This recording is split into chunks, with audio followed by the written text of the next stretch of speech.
Good morning or good evening or good afternoon or good this or good that. I don't know what time of the day that this video is going to go out because for me it's morning, but I have no idea when this is going to go out.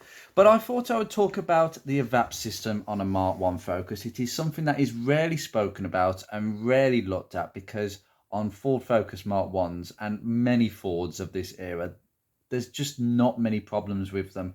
The most major issues you're going to have is maybe a pinhole leak in one of the pipes leading up to the purge valve. I'm going to show you the components of the EVAP system and some of the things that you do need to be aware of that you may not be aware of, but you're actually just going through the motions, and there is a reason I'm saying that.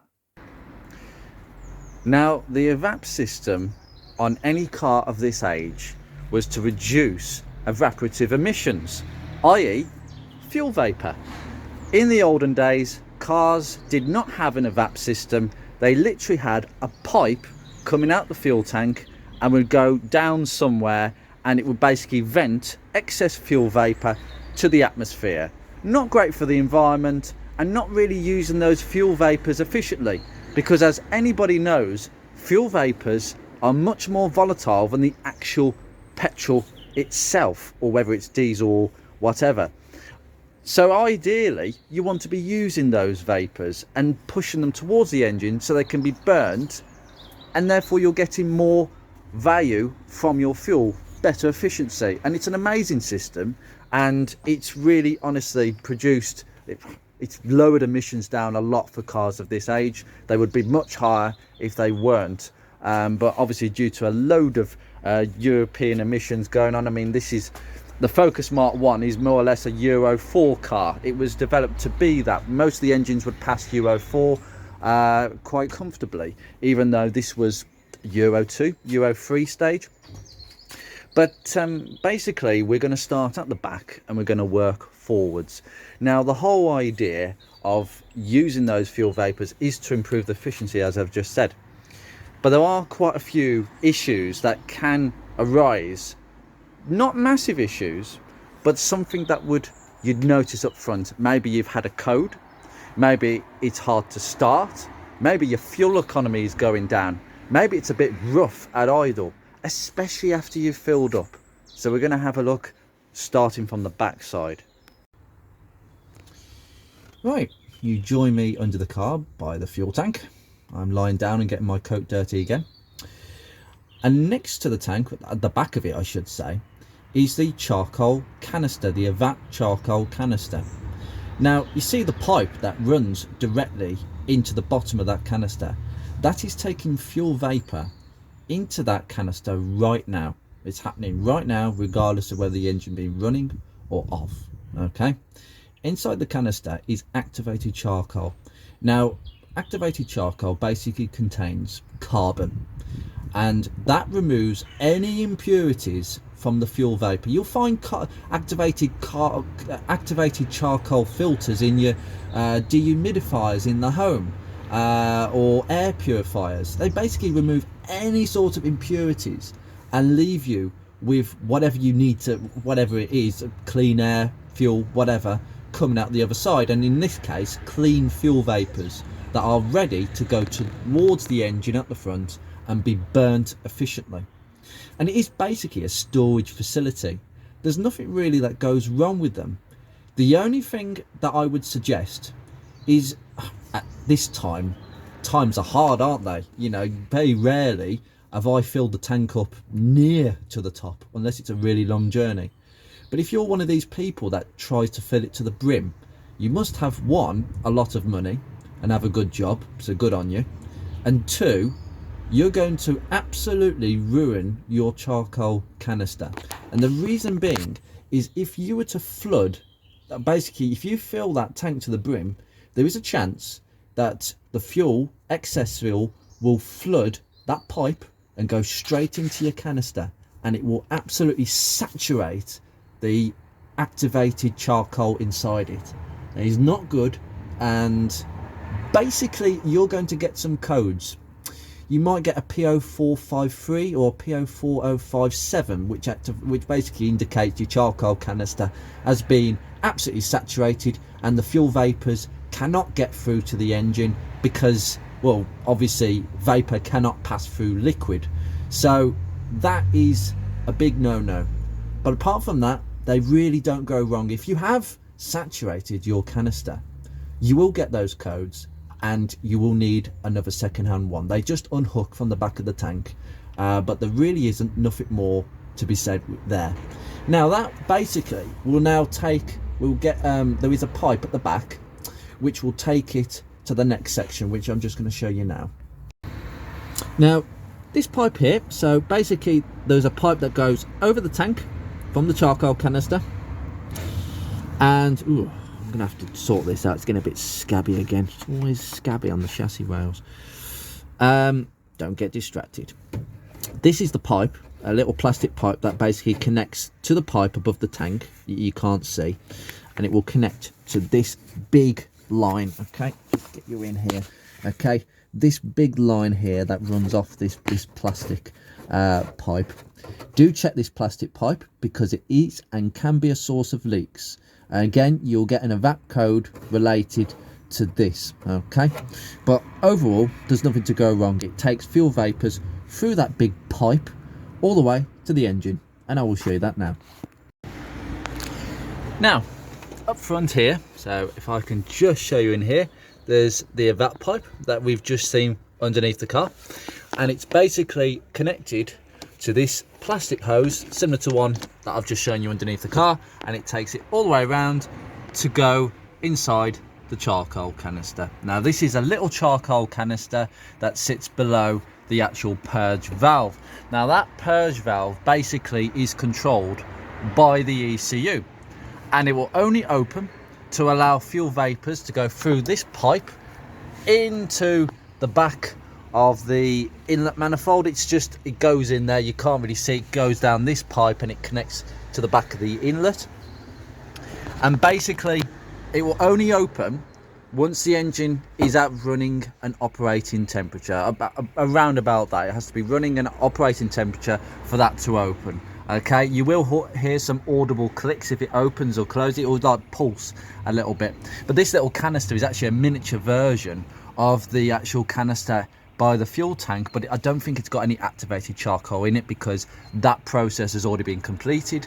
The activated charcoal has done its job in removing any impurities from the fuel vapor, and it's just stored in this little container, and then it's basically purged towards the back of the inlet by the purge valve. Now the purge valve, now the actual canister, does take a vacuum line from the inlet, so that helps it to note when and when not to shut and open. That basically will allow a decision to be made by the ECU whether it needs to be open or closed or not.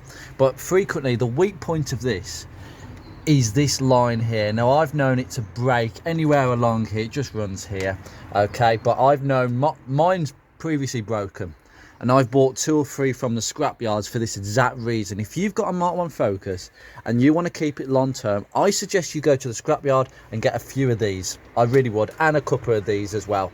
I've got a load because I had this exact issue, and that through a code because you've got an EVAP leak, a pinhole leak in the EVAP system, and it just threw a code, but it didn't really affect it too much.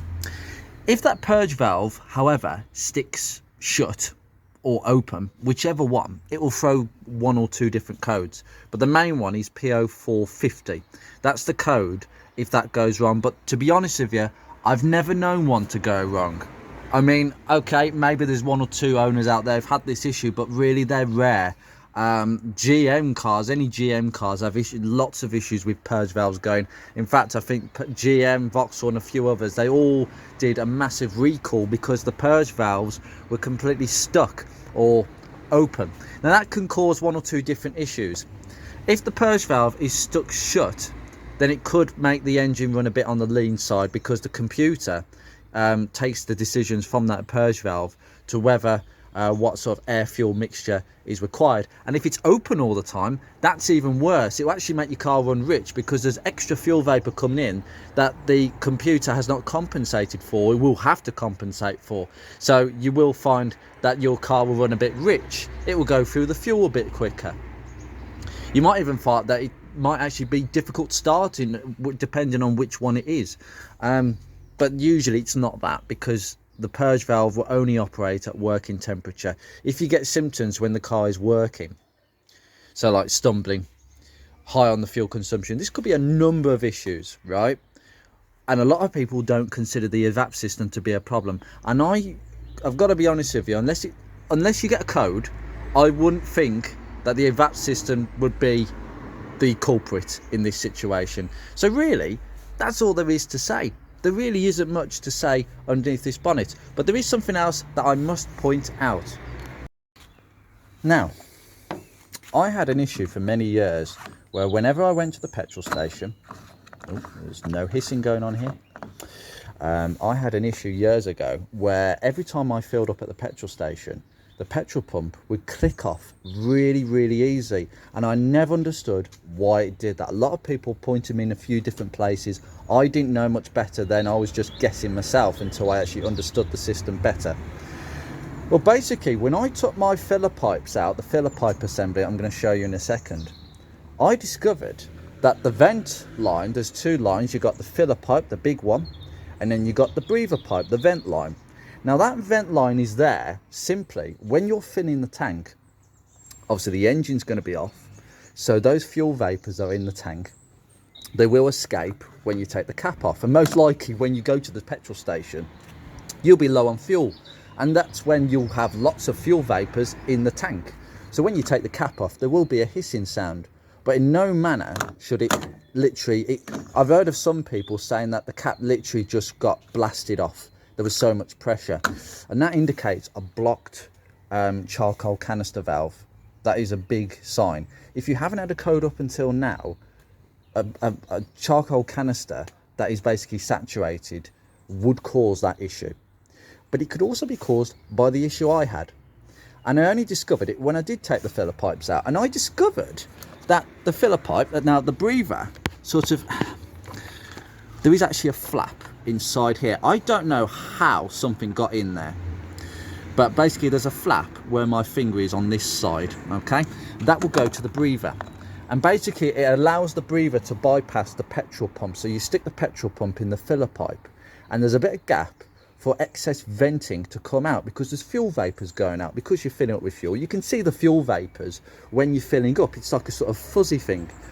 I say a fuzzy thing, that's not a technical term, but there's a bit of fuzziness, and that's the fuel vapor escaping as you're actually putting the petrol into the car. So that's why that vent is there, because because it can't go anywhere else. There's no venting going on towards the front of the car, so it has to escape somehow from the tank. And obviously the main load of vapor will come out as soon as you take the cap off. But when you're filling up, there'll still be excess fuel vapor coming from the petrol pump itself. But I discovered that the breather line was blocked by someone. I don't know how it happened, but it looked like the end of a jerry can, the end of a plastic jerry can, had actually broken off and gone somehow down that flap into the vent line, blocking the vent line, or partially blocking it, because I wouldn't have been able to fill it up at all if that had been the case, if it's really blocked. Mine was partially blocked, and that's why every time the petrol pump would just keep clicking off and have to go really slowly.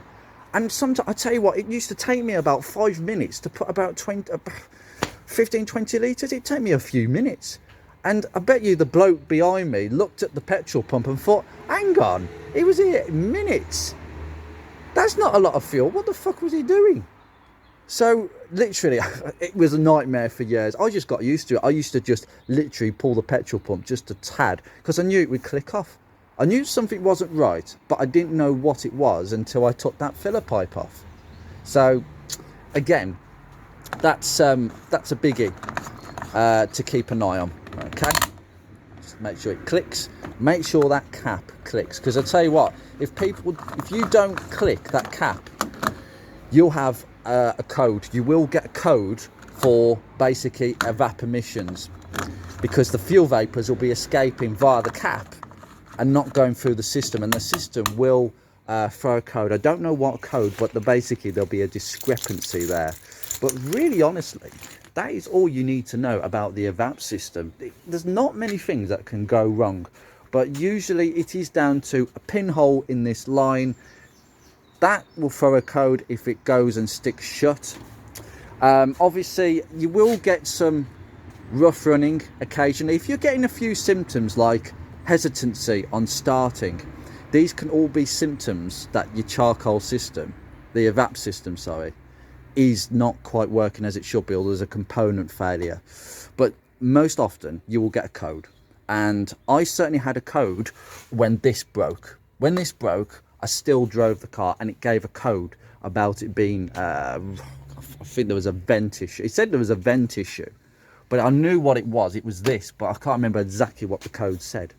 But anyway guys, I hope that's cleared a few little areas up. It's not really an area that is spoken about a lot because there really isn't much to go wrong at all.